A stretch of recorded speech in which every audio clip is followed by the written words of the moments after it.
नमस्कार, आप देख रहे हैं डार्क गली यूट्यूब चैनल। आज की कहानी में आगे बढ़ने से पहले खौफनाक और डरावनी कहानियाँ सुनने के लिए चैनल को अभी सब्सक्राइब करें।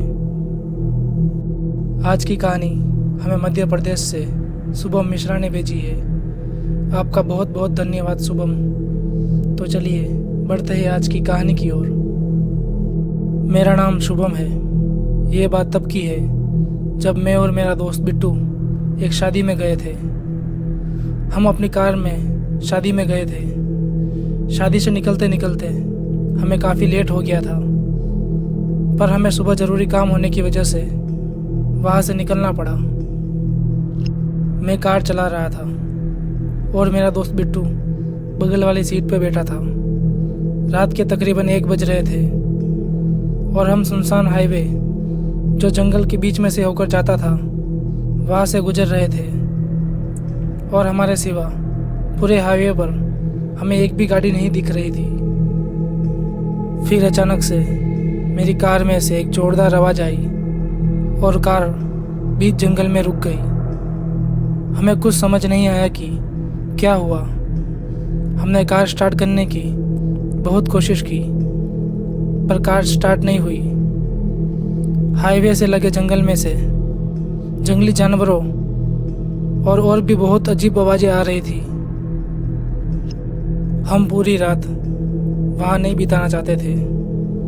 मेरे दोस्त बिट्टू ने कहा कि मैं आगे जाकर मदद लेकर आता हूँ। इतना बोलकर वो वहाँ से मदद के लिए निकल गया और मैं वहाँ सुनसान हाईवे पर गाड़ी में अकेला बैठा रहा।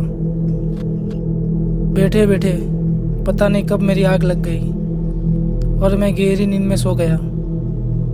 तभी गाड़ी के कांच को कोई नाखून से खरोद रहा हो ऐसी आवाज़ आई तो मेरी नींद टूटी और मेरा दिल ज़ोरों से धड़कने लगा।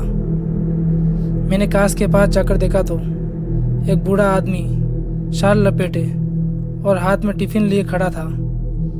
मुझे उसका चेहरा नहीं दिख रहा था। मैंने दरवाज़ा खोला तो उसने कहा कि तुम्हारे दोस्त ने ये टिफ़िन भेजा है।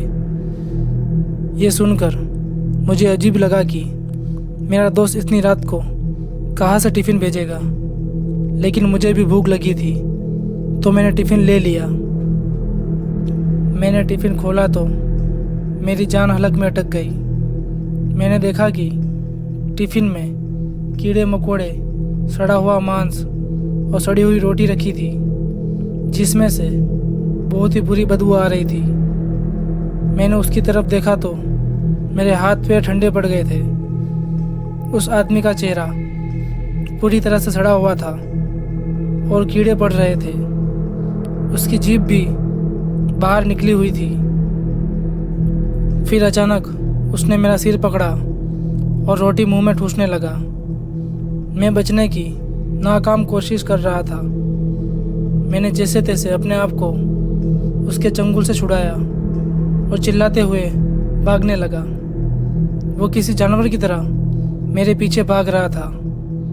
पूरा जंगल मेरी चीख से गूंज उठा। मैंने ऊपर वाले का नाम लिया और सिर्फ भागने लगा। आगे जाने के बाद मुझे एक रोशनी नज़र आई। वो एक ढाबा था और मेरा दोस्त भी वही खड़ा ढाबे के मालिक से मदद मांग रहा था। मैं उनके पास जाकर गिर गया और उन दोनों को सारी बात बताई। तब ढाबे का मालिक बोला, साहब आपकी किस्मत अच्छी है जो आप बच गए, वरना वो पिशाच किसी को भी जिंदा नहीं छोड़ता है। हम सुबह होते ही अपनी गाड़ी के पास गए और वहाँ से निकल गए। आज भी वो मंजर याद करके मेरी रूह कांप उठती है। तो दोस्तों, आज की कहानी में बस इतना ही। अगर ये कहानी आपको अच्छी लगी हो तो वीडियो को लाइक करें और चैनल को सब्सक्राइब करें।